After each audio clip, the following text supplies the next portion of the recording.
Hello, everyone. I'm your host, Nick Watts, and welcome to another episode of College Football Under Review, a show made by a football fan for football fans everywhere. And welcome to our Week 3 preview episode. Now, although this week may not seem to be as exciting or have as many hard-hitting games as last week, we can't forget that last week we didn't think much was going to come out of it until the games were actually played. And so I think it's starting to unravel and show us that this season is going to be pretty special. It seems like this season is going to be filled with upsets and uncertainty around every corner, no matter who is playing, no matter who is ranked, no matter who is going where, or no matter what electric play is going to happen or win the game. But this week, we finally have some big conference matchups starting to show up, and we start beginning to kind of really see how some of these conferences are going to shake out in their standings, and very much so with the SEC this week, in seeing who the teams to really beat are within the conference and see if anyone can get a leg up or not based on these early games, because there are some good ones. And then later on in the episode, we are going to discuss the NCAA Oversight Committee kind of voting and proposing this one-time transfer window in January. And we're also going to talk about what has been turning a lot of heads and has been the biggest point of controversy within college football this week, and that is the AP poll. Now, with all that being said, let's take college football under review. And we take college football under review with our first game that we're going over as our game of the week. And what could that be? Well, it's none other than Saturday at 2:30 p.m. Central Time, because Central Time's the best. Georgia, number 6, at number 15, Tennessee. Now, currently, Georgia is favored 3.5 points. But I think that this game is the definition of a contender or pretender game. And I think right now, outside of these two teams, LSU is really the team to beat in the SEC, which makes this game a tipping point in the SEC title race to face them as of now, because after the way that Texas has kind of played and looked against their opponents the last 2 weeks, it seems like they have fallen a little bit out of favor. Now, for this game, we really have to look at how these teams would move forward with a win or loss. Tennessee has an easier SEC schedule than most in the conference, and a win against Georgia should propel them for a favorable position to get back to the playoffs as well as the SEC championship game. Joey Aguilar has seemingly taken what Josh Heupel has given him in this offensive strategy and has been able to run with it and excel at it, and honestly looks like a completely different player than what he was at UCLA and at App State. Now, Tennessee is obviously a run-heavy offense under Josh Heupel, and Georgia has really been able to stop that in the past, but now that Nico's gone, and we've said it multiple times on the show, we didn't like how Nico was playing. We didn't think he was all that in a bag of chips. Joey actually gives the Tennessee offense and the team a threat to actually force Kirby Smart to think about the pass in this game, and this could potentially spread out his defense and work well for the Tennessee Volunteers. And the key really comes down to Joey. He seemingly is going to need to play exceptional because that seems to be the only way you beat these Georgia teams under Kirby Smart. And honestly, we'll really be able to tell if Tennessee is going to be able to make it back to the playoffs or potentially compete for a spot in the SEC title race if Joey Aguilar can accurately, effectively go up against this Georgia defense. It's solid. It's always going to be solid no matter who the personnel is, because the person leading the personnel is Kirby Smart as head coach. And if he doesn't have a good showing, it's not the end of the season. Tennessee fans should just be a little worried. Is Joey everything we thought? He's been good the last 2 weeks. Yes, you played Syracuse and a team I don't even know how to, I think East Tennessee, something like that. So he hasn't, that's why he's looked so good, so great. It's because he hasn't really played anyone that is eye-popping.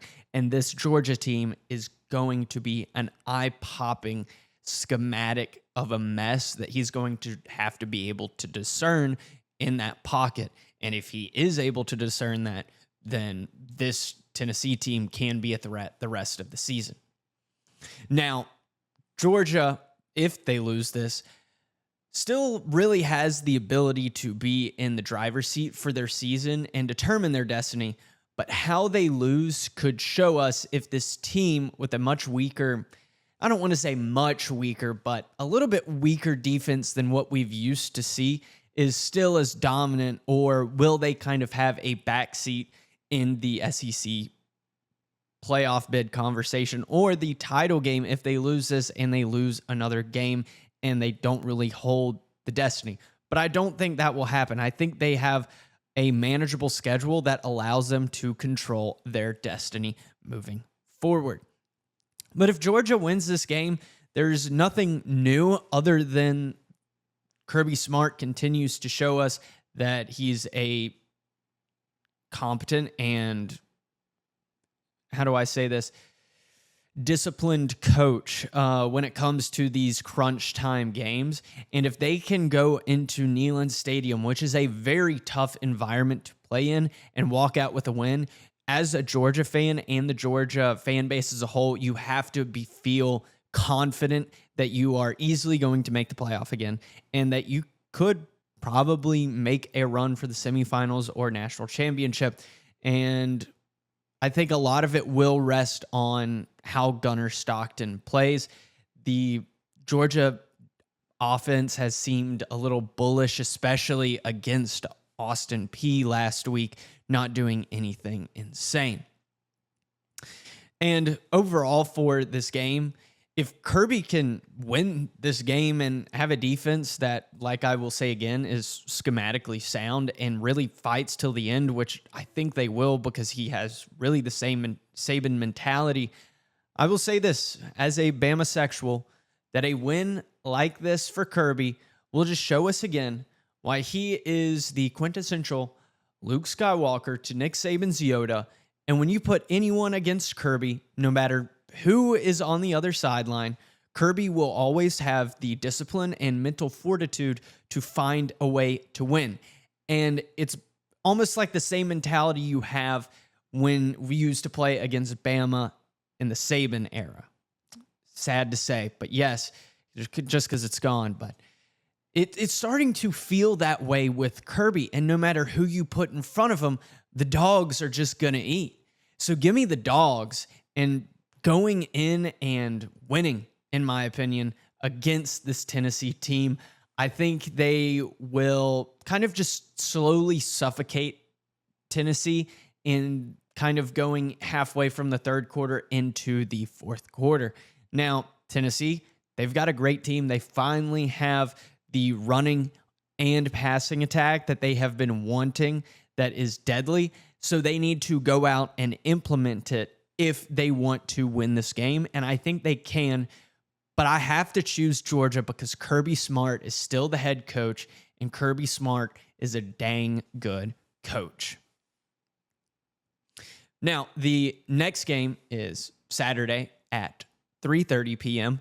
Number 18, USF, a.k.a. as we have called them, the Giant Killer, at number 5, Miami. And the biggest question on everyone's mind is, can USF do it again this game? And it would be crazy. It would be crazy if they did it this game. But sadly, I think this is the end to their fantastical top 25 season run upsets against these top 25 teams. Miami is just a completely different tier and category of team that they have faced in the last 2 weeks. What do I say by that? I say Boise State, who had Ashton Jeanty, who probably should have won the Heisman based off how bad that team has gotten, was not prepared, not ready. They fell flat on their face, and USF took advantage of that. And they were ranked 25th or 24th, 25th. It was one of those. And so it was just almost like you had to respect Boise State and what they did last season. So they just kind of tossed them the group of 5 top 25 spot. You know, it's kind of just like, oh, you got to have one in there. The group of 5 is going to be mad. Well, yeah, but you just chose the wrong group of 5 team. And then they went to Florida, a completely pedestrian offense with a completely pedestrian coach. And we'll get into him more later in this episode, but I'm not going to go too deep into that Florida abomination that we saw. Just no fight, no will, no leadership at all in that game. And so that leads us to Miami. You're going into Miami Gardens after Miami in week 2 won dominantly, but week 1 they played Notre Dame and they looked darn good in that. And they were not just getting pressure to CJ Carr, Notre Dame's quarterback. They were also able to sling the ball with Carson Beck as he's on this redemption tour. And I think he's going to absolutely stomp on David as a Goliath. But this Miami team looks like they are geared after their week 1 win against Notre Dame. They look geared to be a playoff team in contention throughout the whole season. It seems that they have veteran playmakers that are able to go out and make these plays. And Carson Beck is almost looked like he was able to just throw it in the vicinity for some of these throws. And the wide receivers just went up and got the ball and attacked the ball. And lastly, guess what they have that Florida didn't? A competent coaching staff. Now, the depth of the Miami defense could be tested, and this is the only interesting thing I could see if this USF team is honestly able to generate some long, sustained rushing drives to kind of wear them down, combined with if Carson Beck and their offense scores in really fast fashion and in rapid succession, we could kind of see, how much depth does this Miami defense have? And I don't think USF is going to do anything crazy against them. But I think that it could just really be a bad look for exposing the Miami defense and what weaknesses there could be.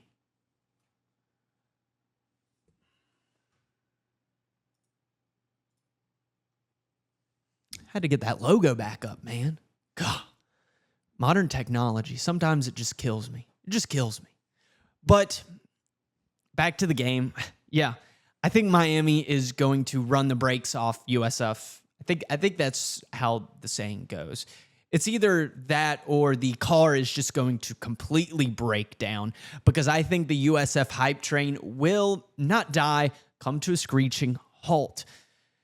And if both the offense and defensive lines were able to hold up great against Notre Dame, this only means absolute domination for the Miami team to stop the USF run and to establish Carson Beck and keep him protected and give him multiple seconds of opportunity to find a wide open receiver.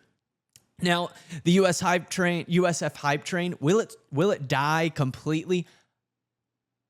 No, it will come to a screeching halt, but I think the wheels will then start churning slowly and slowly again, because even though that this USF team will have one loss when some of these other group of 5 teams that are in contention for the spot right there with them for the playoff bid are undefeated, it seems that a lot of people would agree that a USF that beat two ranked teams with one loss and goes on to win the conference would easily make the playoff spot against any other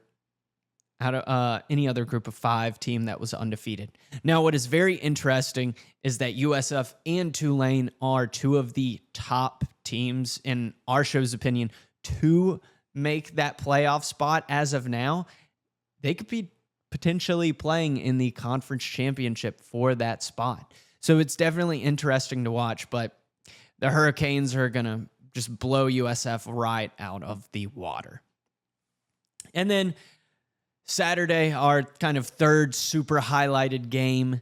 Saturday at 6:30 p.m., number 16 Texas A&M is going to Notre Dame, who's ranked number 8. Now, it's honestly a little weird to say this in week 3, but it almost feels like that if Notre Dame doesn't win this game, then their postseason is already in jeopardy of missing out on the playoffs on week 3 after making the national championship game last season. Now, Purdue can easily, if they win this game, they can easily kind of finish out their schedule with no problem, as their remaining schedule is Purdue, Arkansas, which could be a little sneaky as they're at Arkansas, Boise State, NC State, USC, another sneaky game, Boston College, Navy, Pitt, Syracuse, and Stanford. Those kind of last 5 games, they should be blowouts and them easily win. And overall, this is a tremendously easy schedule. These really past two games, and the fact that Notre Dame had a week 2 bye is honestly disrespectful, and it's a perfect example in this new playoff format on how you properly, and I don't want to accuse them of doing this, but it really seems like they knew what was coming, stack a schedule to walk into a playoff spot. Because this Notre Dame team, with one loss, they would get in no matter what. But with a loss to 2 top 25 teams, combined with their schedule, if they don't play any other top 25 teams, means that in our show's opinion, they have no business or reason to be in a playoff spot over another 10-2 Power 4 team with a tougher schedule. And I'm just going to say that Notre Dame really has rolled the dice, and they could really crap out.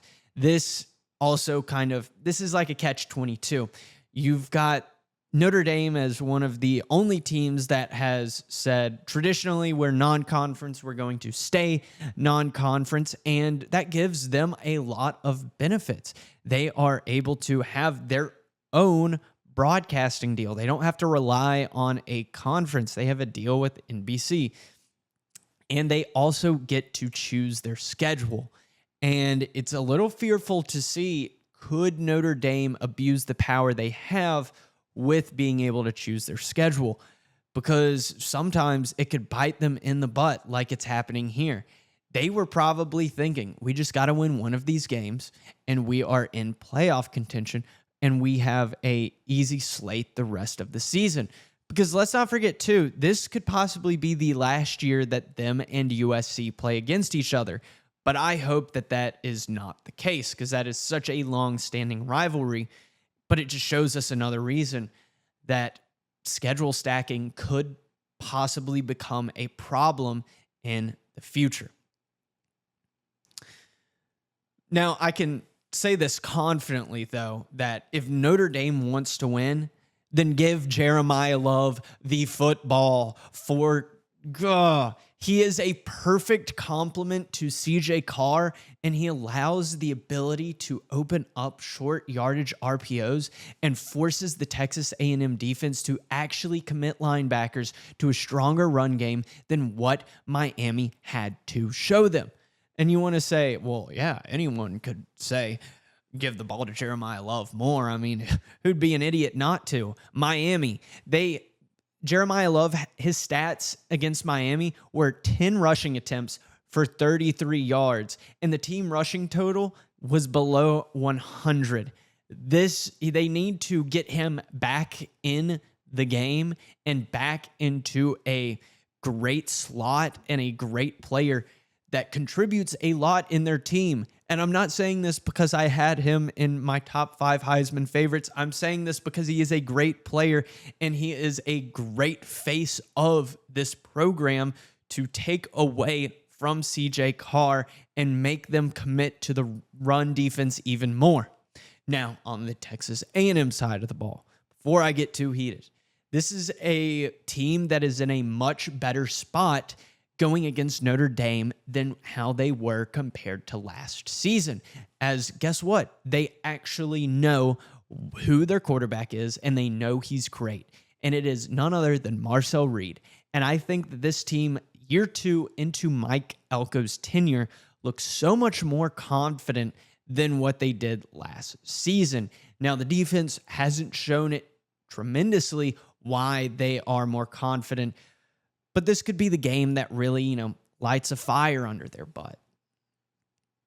And a lot of people are saying that this really could be a defense-heavy game, but I don't see that happening. I think that this could really be a shootout, and I think it will be, the season is already so erratic with how upsets are being played out. I really see this game ending with Notre Dame walking away with a prayer of a win because they're at home, and maybe the Irish get lucky again and get a win, because I think what separates this Notre Dame team from Texas A&M, which is so lame and non-football to say, but it's just such an easy answer, is 1, they had a bye week.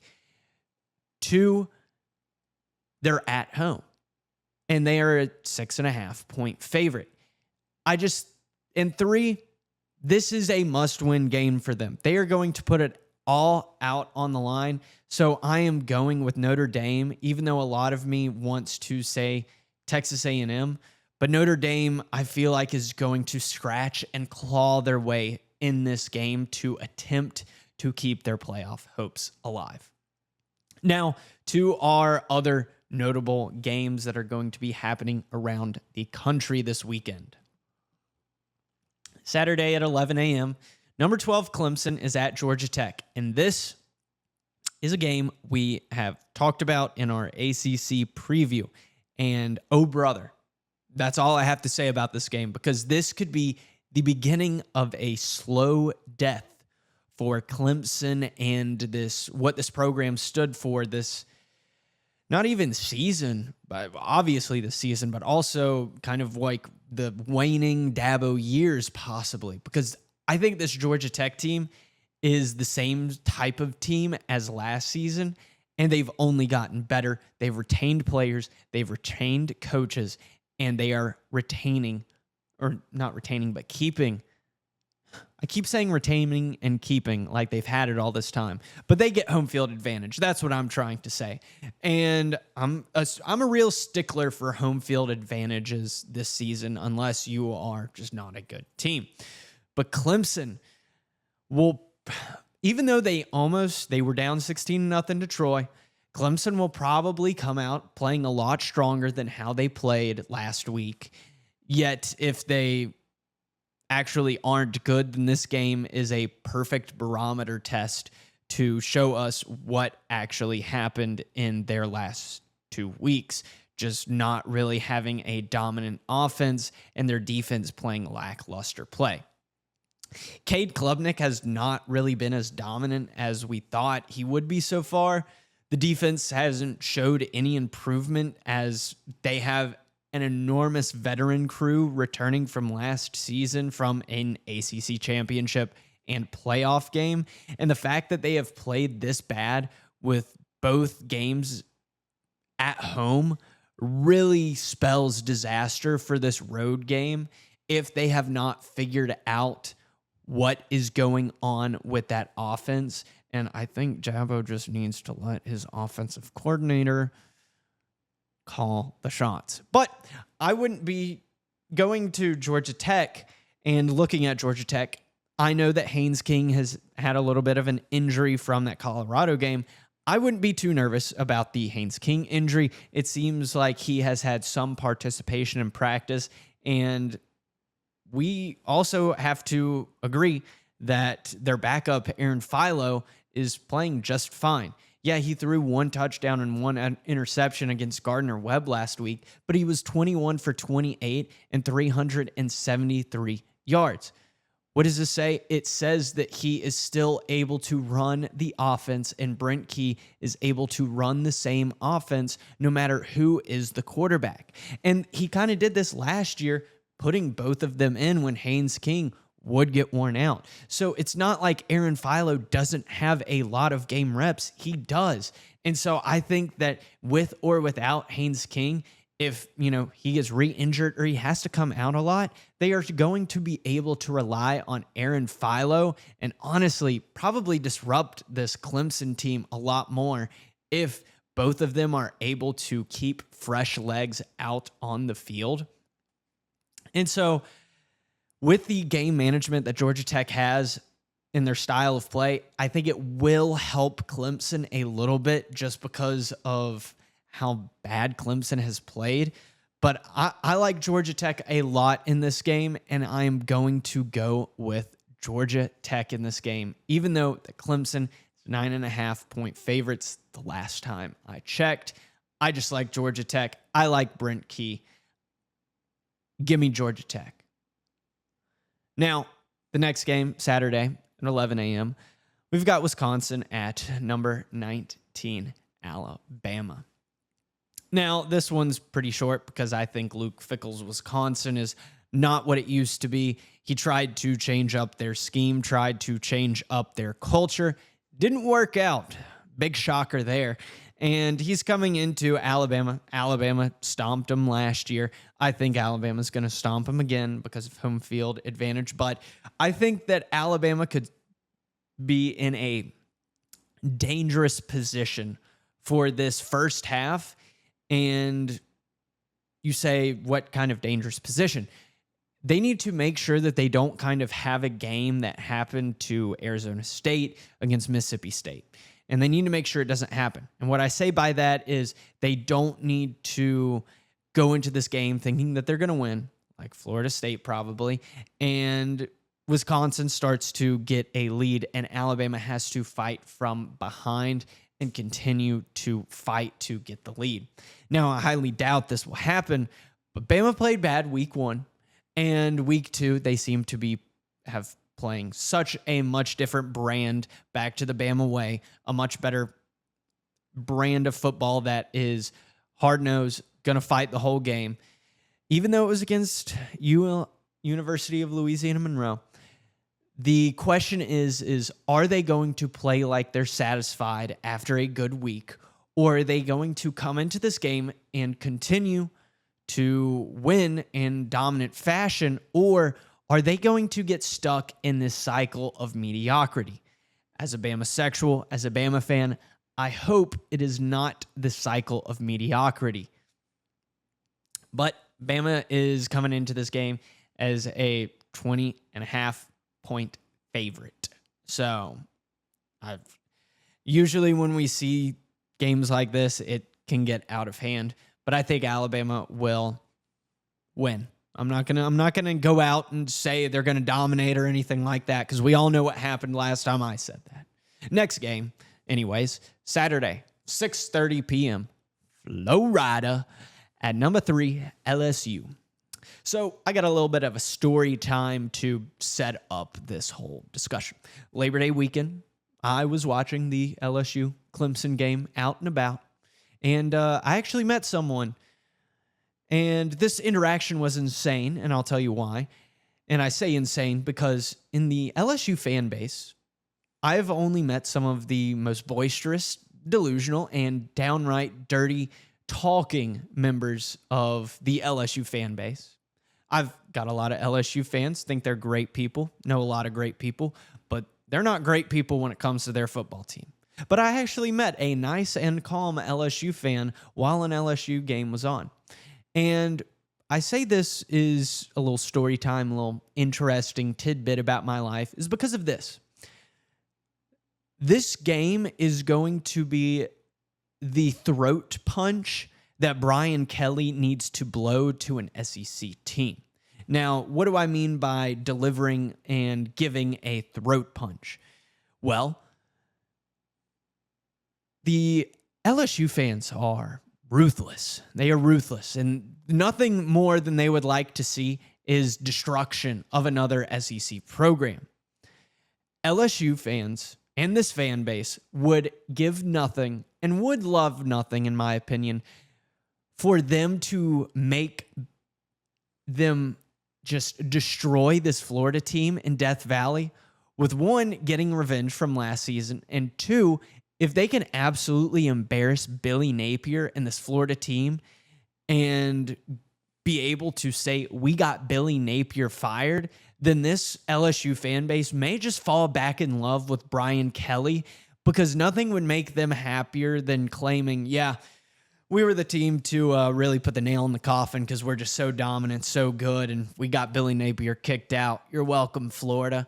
I mean, the ego on them will be huge, but if you're an LSU fan, you can't tell me that that's not how you feel right now. You feel like you want to go out there and embarrass this Florida team after what they did to you last season, and nothing would make you happier than seeing Billy Napier fired, literally probably 24 hours after this happened. Because Florida, rumors have come out that they have the money from the boosters and everywhere to fire Billy Napier. But guess what they want to do? They want to let the month play out before they fire him. And can you blame them? They let it play out last season, and what did he do? He actually went on a winning streak, got him to a bowl game and a bowl win, and he staved off his hot seat. But boy, oh boy, there's some boiling water under that seat. Now, if he does get fired from this loss, let's be honest, he's already back on a week-to-week contract theoretically at this point, and he's just not a good coach, and that's the reason he should be fired. Can he recruit? Yes. But if you cannot put all these players that you get and put them on the field and make them look like the stars that they were recruited to be, then you're not just a full coach. You're a great recruiter and maybe just an offensive coordinator or group of five coach.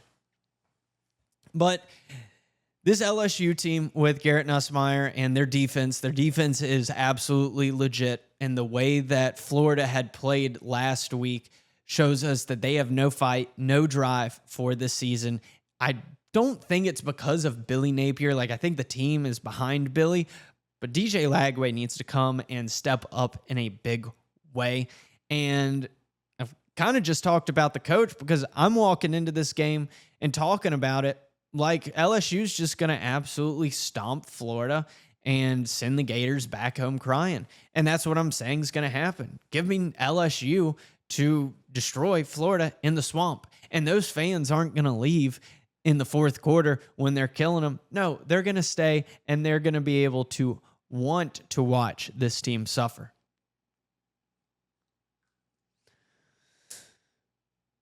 Now, next game, Vanderbilt at South Carolina. Now, Lenore Sellers can not throw a great pass this season consistently, at least. And in this game, they need him to show up in a big way and throw consistently. I say this because both of these teams have played Virginia Tech, and Vanderbilt dismantled that team last weekend in the second half more than South Carolina did during week one.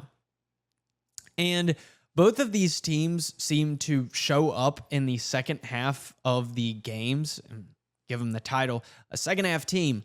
So if one of them is able to extend a lead into the half, then that squad just simply may be the winner. And I wouldn't be shocked if Vanderbilt does win this game. Vanderbilt and Diego Pavia look honestly just like dogs that are going to fight, scratch, and claw their way to a win. And Diego Pavia really has the entire team not on his back, but willing to stand behind him and fight with him to be as good as they can week in and week out. And if Vanderbilt is able to come into this game and win, and if South Carolina loses this game, then I really see the discussion of this program not making the playoff again, because I think if they lose this game, it will be because of their defense. And if that's the case, then their offense with Lenore Sellers couldn't carry them to victory, and maybe he's not this Heisman candidate we all thought he was. Now, Vanderbilt's defense, they're nothing, crazy to look at, but if you're going to fight every game, then they're going to give it their all. And I just feel like this is a simple SEC game that South Carolina cannot afford to lose because their schedule is pretty tough. So even though Vanderbilt is looking really good with Diego Pavia, I'm still going to pick South Carolina to win this game. I feel like this is last year Vanderbilt was underrated and they beat Alabama and they showed up on the map. And this year everyone kind of has that game circled like, let's not get embarrassed by Vanderbilt. So I think Shane Beamer has put a lot of work into this week to not get embarrassed by Vanderbilt. And then our last notable game is Saturday at 7 p.m., Duke at Tulane. This is a statement game for Manny Diaz at Duke. And the statement that they really need to make is that they can limit penalties and not commit turnovers after the way they played against Illinois last week. Because they not only need to limit penalties, they need to actually catch the ball in the end zone, and Mensah needs to have pocket awareness of when the pocket is collapsing and pressure is coming down on him. And for Tulane, this Tulane team has the two hardest weeks of their whole schedule being this game against Duke at home, and then next week they have to play Ole Miss. But if they can get a win out of either one of these games, then they have another legitimate shot to say, as a group of five team, to say we have a shot at the playoff and we deserve this playoff spot. Because they were able to beat Northwestern, who, even though it's Northwestern, they are still a Power 4 program, and Duke would be another good Power 4 program to add to their resume. And give me Tulane. I like Tulane in this one. I like that they're at home, and I just like the Tulane coach. I think they're going to have a very sound game, and Duke is just going to commit a lot of just penalties again, and they're just not going to play with a lot of enthusiasm in Yulman Stadium. Now, some of these other kind of under the radar games that are in this week are Saturday at 6 p.m., Arkansas at Ole Miss. This is going to be a very good game. Talon Green could really lead the turnaround for this Arkansas program as they are going up against an injured Austin Simmons that really hasn't looked great the last 2 weeks, and Talon Green has looked amazing. Another game includes Friday night at 6:30 p.m. Colorado is going to be playing at Houston. Now, Colorado is currently in a quarterback fit, and Willie could put them on the fritz if they are able to win this game against Colorado. And Houston could really start to make waves in the Big 12 with a win in this game. And then a late night one on Saturday, 9:30 p.m. If you are brave enough to actually watch this whole game, Minnesota is playing at California. Now, California's quarterback looks great, and I did not put his name up here because I was not confident to actually say his last name. So California's quarterback looks great. And I think it will honestly be a great game to watch on a late Saturday, as it'll be kind of a real offense versus defense type of matchup that could be really interesting. Now, outside of that, there is some news and controversies that we have to go over before we wrap up this episode. So, the NCAA Oversight Committee has voted for a singular 10-day transfer portal window on January 2nd. Now, this doesn't mean it's already in effect. This is just the Oversight Committee saying, yeah, we like it. We're going to propose it. Now, I like that the NCAA is actually doing something about this transfer portal and putting specific parameters around it by limiting it to one window, time frame, so these players can leave. So these players can leave during kind of in between semesters, and doesn't allow them to leave after spring practice if they just don't like their spot on the roster or there's some tampering. Now, I think this is smart because of the time frame that it's in with the academic school year, and all the non-playoff bowl games are going to be finished and wrapped up by the time this portal opens, and the portal will open the day after the quarterfinal games for the college football playoff. So really only 4 teams will be penalized. And this is where it kind of gets a little tricky, because with that being said, what does it really mean for the teams still in the playoffs? I'm interested to see if they have special clauses that allow players to, in the playoffs to stay with their team and, wait until after that to decide the transfer, because I think it's a little unfair. And I think if there's not like a clause, or they have, a waiver to allow these players to transfer out, we could see a lot more backups leave during the playoffs. So coaches better have your depth chart secure in the playoffs, because we could see something like Bo Prabula, who was the Penn State backup quarterback, be with his team. They are they're making their way in the playoffs, but it seems that Drew Aller might be returning, but he doesn't know. He's going to miss the window. And he didn't want to leave Penn State, especially if they won a national championship, but it felt like he had to for his career's sake. And I've used this earlier. It's a real catch-22, not only for the programs, but also the players who make the playoffs, because there's kind of 2 situations that I look at here. Player, aka quarterback, stays, and the program goes to a true freshman the next season during the playoffs. And it's kind of like, oh, well, dang. And then the situation 2 is the quarterback, aka the player, leaves, and the starter goes down in the playoffs, but the program must now go to quarterback 3 and loses the playoff game. And so that really it doesn't seem very fair, in my opinion. So I feel like this is great, one, that we are allowing for a one-time window that is after all the bowl games are finished, after all of these quarterfinal games are finished, as it only hinders 4 teams, which I think is a little unfair. There should be a little time for those teams to get everything figured out. But they also need to implement the clause for these players being able to stay with the team. And it'll be interesting to see what actually happens with the NCAA and if they actually do pass it. And I think it'll be curious that maybe it prevents some players from not opting out if they're not, going to the draft.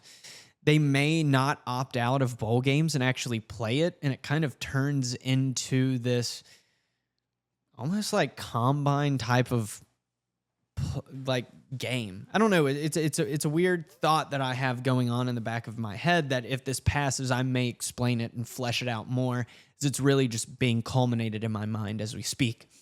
But this has really, this next topic has really been a heated debate, heated topic throughout college football. And what is this? This is the AP voter backlash and how much the AP poll does and doesn't matter. So, first off, the AP poll is compiled of 62 people. And what are these people's job? Well, they have a job that should be fulfilled adequately because so many other people would kill to have the opportunity to vote in the AP poll.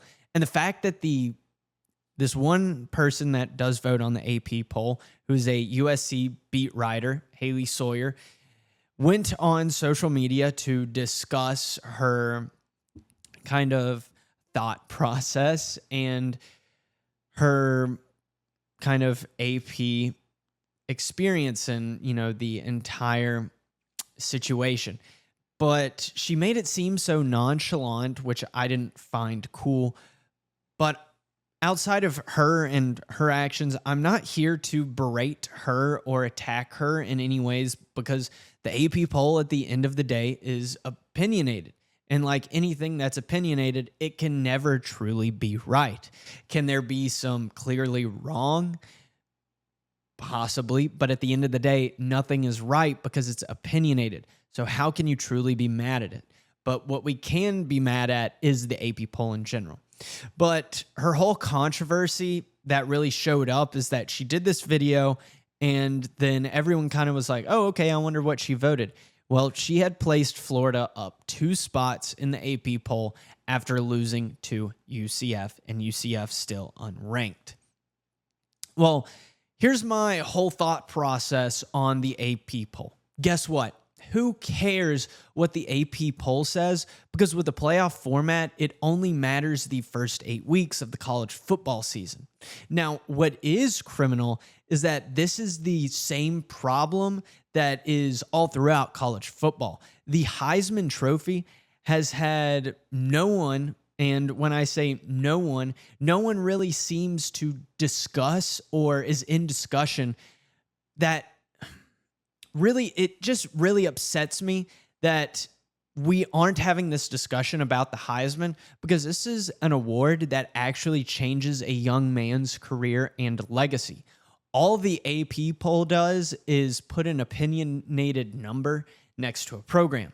Now, I think the biggest service that the AP poll does for college football is allow early season narratives to take form and allow us to discern what could be the good games of the week and allow fan bases to have discussions and bragging rights.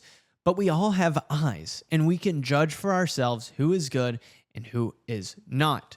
But like I said a few seconds ago, it really needs to be fixed with stuff like the Heisman. Yes, it is a much bigger pool than just 62 people, but it still needs to be taken seriously because it can change a young man's career and life.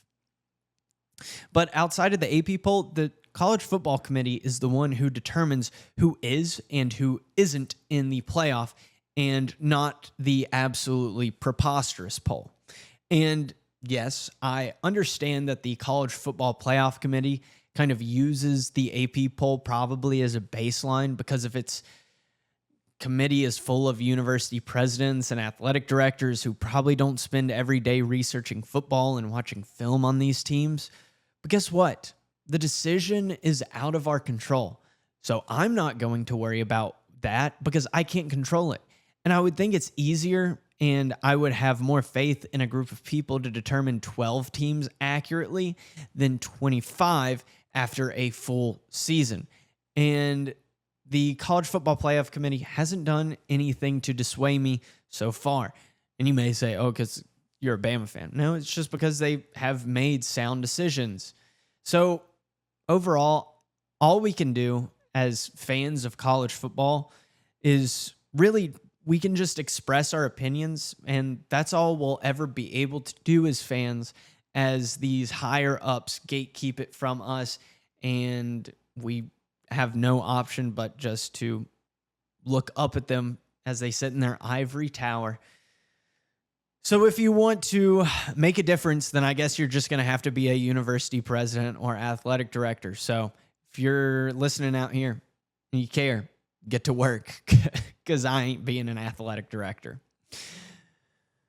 And I guess a funny way to look at this is on a final note that this recent AP poll controversy really only emboldens the Auburn fan base's newly claimed national titles. So that really can't be good for anyone, especially when Auburn's ego rises.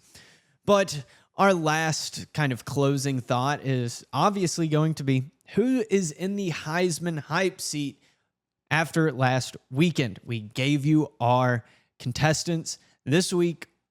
I wanted to choose Beau Pribula, but the media is not giving as much love to him as they are Oklahoma quarterback John Mateer, after putting up great numbers week one and having a great performance against Michigan. So John Mateer will be our Heisman hype seat going into this week.